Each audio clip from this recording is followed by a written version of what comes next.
দর্শক, গতকালকে বাংলাদেশে সম্ভবত আমরাই প্রথম এরকম তথ্য আপনাদেরকে দিয়েছিলাম একটা ভিডিওতে যে পুলিশের একটা গোপন নথি ফাঁস হয়েছে, যেখানে দেখা গেছে যে বিভিন্ন বাহিনীর সদস্যরা বেশ কয়েকটা জঙ্গি গোষ্ঠীর সঙ্গে মিলিত হয়ে বাংলাদেশের গুরুত্বপূর্ণ কিছু স্থাপনায় হামলার পরিকল্পনা করছে। এই খবরটা প্রথম দেয় ভারতীয় গণমাধ্যম নর্থ ইস্ট নিউজ, এবং তারা এই খবরটা যখন দেয় তখনই আমরা তাদেরকে উদ্ধৃত করে এই খবর নিয়ে আলোচনা করেছিলাম এবং আপনাদেরকে সেটা অবহিত করেছিলাম। এরপর আমরা দেখলাম যে রাত যত গভীর হতে থাকলো তত বাংলাদেশের গণমাধ্যমগুলো এটা নিয়ে খবর শুরু করলো, এবং পরবর্তীতে দেখলাম যে গত রাত থেকে আজকে সারাদিন পর্যন্ত বাংলাদেশের প্রায় সব গণমাধ্যম এটা নিয়ে খবর করছে এবং বাংলাদেশে একটা চাঞ্চল্যের সৃষ্টি হয়েছে। বাংলাদেশের মানুষ এক ধরনের আতঙ্কের মধ্যে পড়ে গেছে। তার মানে আমরা যেটা আপনাদেরকে বলেছিলাম পুলিশের নথির কথা, সেই নথি আপনাদেরকে দেখিয়েছিলাম, নর্থ ইস্ট নিউজের দেয়া তথ্যগুলো আপনাদেরকে বলেছিলাম, সেই তথ্যগুলো এবং পুলিশের যে নথি কোনোটাই মিথ্যা নয়। তাহলে কোন পথে এগোচ্ছি আমরা? বাংলাদেশের সংসদ ভবন সহ বিভিন্ন গুরুত্বপূর্ণ ভবন এই মুহূর্তে ঝুঁকির মধ্যে আছে, যে কোনো মুহূর্তে এরা আক্রমণ করতে পারে। অভিযোগ রয়েছে যে 24-এর শেখ হাসিনা বিরোধী যে শেখ হাসিনার রেজিম চেঞ্জের যে আন্দোলন হলো, সেই আন্দোলনে স্নাইপার ঢুকে পড়েছিল, যে স্নাইপাররা ঢুকে পড়ে বিভিন্ন হত্যাকাণ্ড ঘটিয়ে আন্দোলনটাকে একটা নতুন মোড় দেওয়ার চেষ্টা করেছিল, এবং তাদের ওই পরিকল্পিত সূক্ষ্ম ঘটনাগুলো যে মেটিকুলাস ডিজাইনে করা, সেগুলো পরবর্তীতে আস্তে আস্তে পরিষ্কার হতে থাকে। একটা গোষ্ঠীর কিংবা কোনো বাহিনীর সাবেক অবসরপ্রাপ্ত কিংবা চাকরিচ্যুত কিছু সদস্যের হাতে বৈধ অবৈধ বহু অস্ত্র চলে গেছে, এবং তারা বেশ কিছু আন্তর্জাতিক জঙ্গি গোষ্ঠীর সঙ্গে সম্পৃক্ত হয়েছে। এই খবরটা এখন বাংলাদেশকে কাঁপাচ্ছে, যদিও এখন পর্যন্ত বাংলাদেশ সরকারের এই ব্যাপারে কোনো বক্তব্য আমরা পাইনি। কি বলছে বাংলাদেশের গণমাধ্যমগুলো? আমরা কি বলেছিলাম? পুলিশের নথিতে কি ছিল? কি হতে চলেছে? চলুন আর একবার একটু ভালো করে বুঝে দেখার চেষ্টা করি এই ভিডিওতে। থাকবেন পলিটিক্স টিভির নিয়মিত দর্শক। বলছিলাম বাংলাদেশের গুরুত্বপূর্ণ স্থাপনায় হামলার পরিকল্পনা চলছে কিছু জঙ্গি গোষ্ঠী, এবং বলা হচ্ছে যে সেনাবাহিনীর অবসরপ্রাপ্ত কিছু সদস্যের সেখানে যোগদান করা। এর আগে আরেকটি বাহিনীর কিছু সদস্যর কিছু জঙ্গি গোষ্ঠী পাকিস্তানি বিভিন্ন বিচ্ছিন্নতাবাদী গোষ্ঠীর সঙ্গে সম্পর্ক, যোগাযোগ এবং তাদেরকে অ্যারেস্ট করা, তাদেরকে জিজ্ঞাসাবাদের জন্য বিভিন্ন জায়গায় নিয়ে যাওয়া, এই ব্যাপারগুলো আভাস দিয়েছিল কিন্তু ভারতীয় গণমাধ্যম নর্থ ইস্ট নিউজ। আমরা তখন ব্যাপারগুলো আসলে আমলে নিইনি, কিন্তু এই খবরটা নর্থ ইস্ট নিউজ দেওয়ার পরে বাংলাদেশের সমস্ত গণমাধ্যমের টনক নড়েছে। যখন আমরা আলোচনা করলাম, আমাদের ভিডিও প্রকাশিত হলো, তার পরপরই দেখলাম যে রাত যত গভীর হতে থাকলো তত বাংলাদেশের গণমাধ্যমগুলো এটাকে গুরুত্ব দেওয়া শুরু করলো। বাংলাদেশের অন্তত দুটো গণমাধ্যমের শিরোনাম আপনাদের দেখাতে চাই। ঢাকা পোস্ট বলছে, গুরুত্বপূর্ণ স্থাপনায় হামলার পরিকল্পনা, সারা দেশে সতর্কতা জোরদার।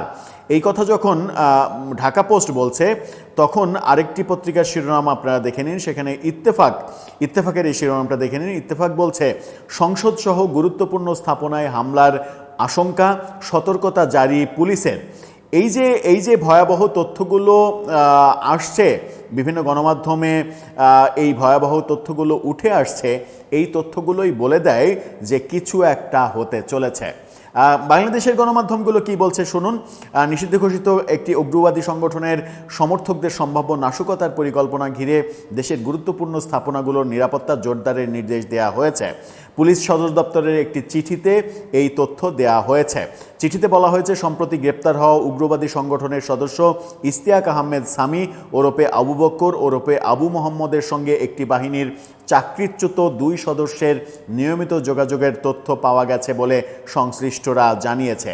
এই গণমাধ্যম কিন্তু বলছে একটি বাহিনীর, তার মানে ব্যাপারটা যেহেতু সেন্সিটিভ সেহেতু ওই নর্থ ইস্ট নিউজ যেখানে সরাসরি মানে একটি বাহিনীর মানে নাম সহ বলেছে, একটি না অন্তত দুইটি বাহিনীর নাম সহ বলেছে, সেটা বাংলাদেশের গণমাধ্যম নাম সহ বলেনি। কিন্তু এখানে স্পষ্ট যে জাতীয় সংসদ, আইনশৃঙ্খলা রক্ষাকারী বাহিনীর স্থাপনা ও সদস্য, ধর্মীয় উপাসনালয়, বিনোদন কেন্দ্র, শাহবাগ সহ গুরুত্বপূর্ণ এই যে আইনশৃঙ্খলা রক্ষাকারী বাহিনীর স্থাপনা, এটাতে নর্থ ইস্ট নিউজ একেবারে স্পষ্ট করে বলেছে যে সেনাবাহিনীর বিভিন্ন স্থাপনায় হামলার পরিকল্পনা করছে। ভয়াবহ এই প্ল্যান।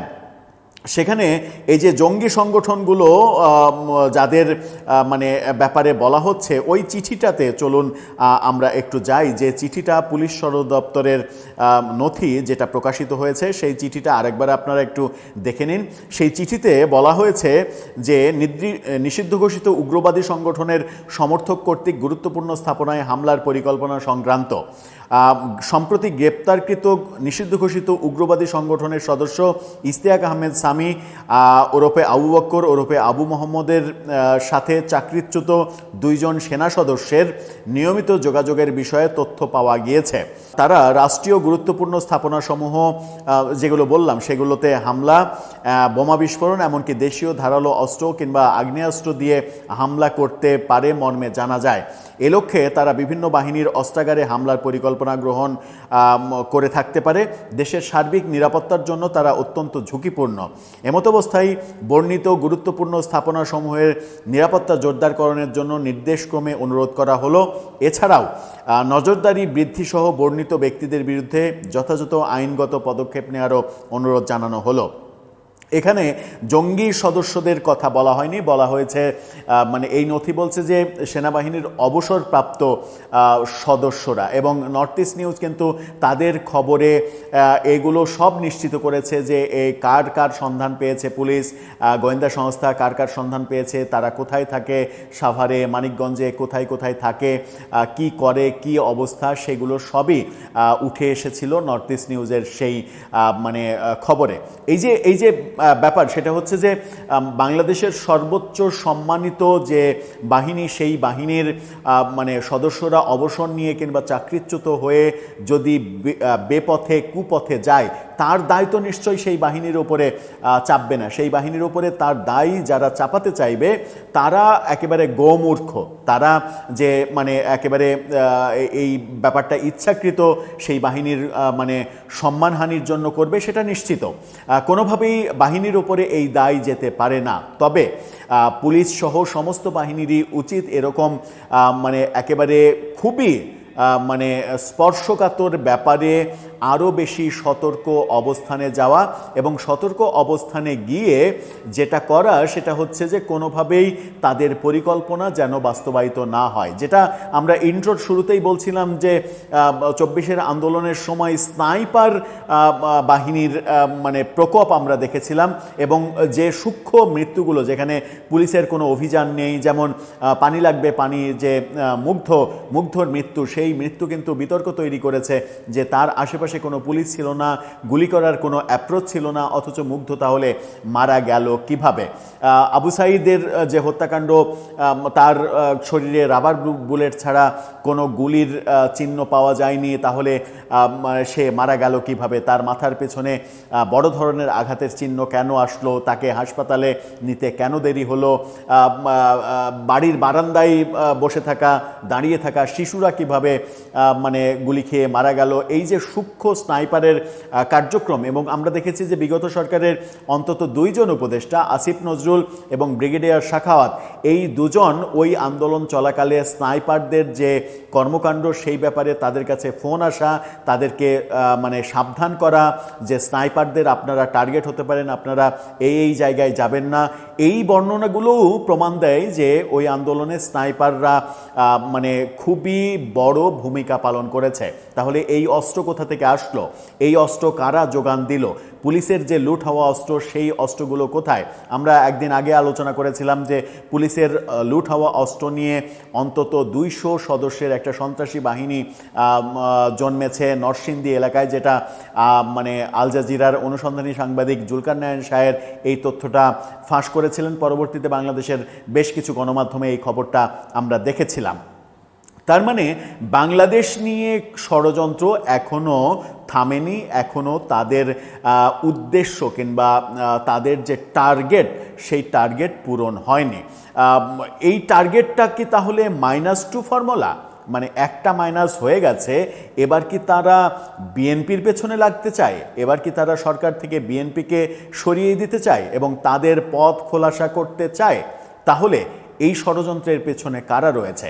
এই ষড়যন্ত্রের পেছনে কি কোনো দেশ রয়েছে যে দেশগুলো বাংলাদেশে অস্থিরতা তৈরি করতে চায় এবং বাংলাদেশে অস্থিরতা তৈরি করে ভারতের সঙ্গে বাংলাদেশের সম্পর্কটা যেন ঝুলে থাকে, খারাপ অবস্থায় চলে যায়, সেটা মানে দীর্ঘায়িত করতে চায়? সেই দেশটা কারা খুব সহজেই অনুমান করা যায়। নর্থ ইস্ট নিউজ বাংলাদেশের একটা বাহিনীর সঙ্গে পাকিস্তানের মানে বিভিন্ন সন্ত্রাসী গোষ্ঠীর যোগাযোগের তথ্য দিয়েছিল গত কয়েকদিন আগে 8 পর্বের ধারাবাহিক রিপোর্টে। সেই ব্যাপারগুলোতে বাংলাদেশ সরকার কিংবা বাংলাদেশের আইনশৃঙ্খলা রক্ষাকারী বাহিনী সতর্ক কিনা, সজাগ কিনা, সেটাও একটা বড় প্রশ্ন। দর্শক, আপনার কাছে কি মনে হয়, কি হতে চলেছে? আপনার মতামত